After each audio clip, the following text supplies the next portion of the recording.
समय की कद्र। गांव के एक छोटे से कस्बे में रमेश नाम का एक गरीब लड़का रहता था। उसके माता पिता खेतों में मजदूरी करते थे और बड़ी मुश्किल से 2 वक्त की रोटी जुटा पाते थे। रमेश पढ़ाई में बहुत ही ज़्यादा तेज था, लेकिन उसके अंदर कमी यह थी, वह समय की अहमियत को नहीं समझता था। उसे लगता था समय तो बस गुजरने के लिए होता है। वह अक्सर अपने काम को टालता रहता था। रमेश को सुबह जल्दी उठना पसंद नहीं था। स्कूल जाने में अक्सर देर करता था। हमेशा स्कूल देर से ही पहुंचता था, जिससे उसे कई बार सज़ा मिलती। पढ़ाई में अच्छा होने के बावजूद उसकी यह आदत उसको पीछे धकेल रही थी। उसकी माँ हमेशा कहती, बेटा, समय बहुत कीमती होता है। जो समय एक बार चला जाता है वह लौटकर नहीं आता। लेकिन रमेश इसे मजाक में टाल देता। एक दिन गांव में एक मशहूर संत आए। उन्होंने गांव वालों को समय की कीमत समझाने के लिए एक सभा बुलाई। उन्होंने कहा, समय सबसे बड़ा धन है। यदि तुमने इसे बर्बाद कर दिया तो जीवन में कुछ नहीं पा सकोगे।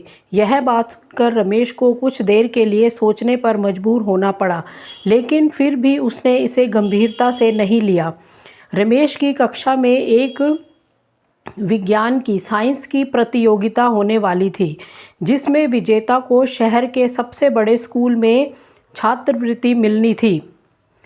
अध्यापक ने कहा, जो भी इस प्रतियोगिता में जीत हासिल करेगा उसे आगे की पढ़ाई के लिए मुफ्त शिक्षा मिलेगी।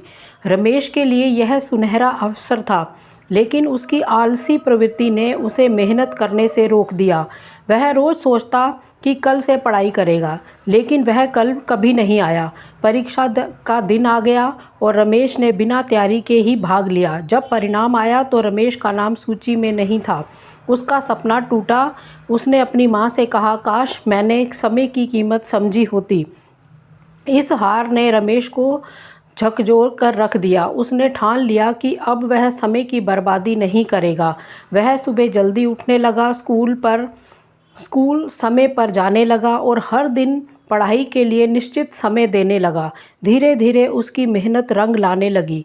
अगले साल फिर से वही प्रतियोगिता हुई, लेकिन इस बार रमेश ने पूरा प्रयास किया। उसने दिन रात मेहनत की और परीक्षा में शीर्ष स्थान प्राप्त किया। अब उसे शहर के सबसे बड़े स्कूल में पढ़ने का मौका मिला। शहर जाकर रमेश ने अपनी मेहनत जारी रखी। समय के महत्व को समझकर उसने जीवन में कभी कोई काम टाला नहीं।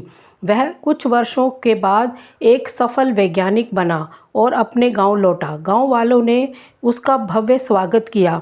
उसने अपने अनुभव साझा करते हुए कहा, यदि मैंने समय की कदर पहले ही कर ली होती तो शायद मैं और जल्दी सफल हो जाता। समय सच में सबसे बड़ा धन है। गांव के बच्चों ने उससे प्रेरणा ली और अपने जीवन में समय की महत्ता को अपनाया। रमेश की पूरी कहानी गांव के लिए एक सीख बन गई। समय की कदर करने वाला ही सफलता प्राप्त करता है। आज की हमारी ये मोटिवेशन कहानी यहीं तक है। अगली बुक के साथ, अगले टॉपिक के साथ जल्द मिलेंगे। तब तक के लिए धन्यवाद। जय हिंद, जय भारत।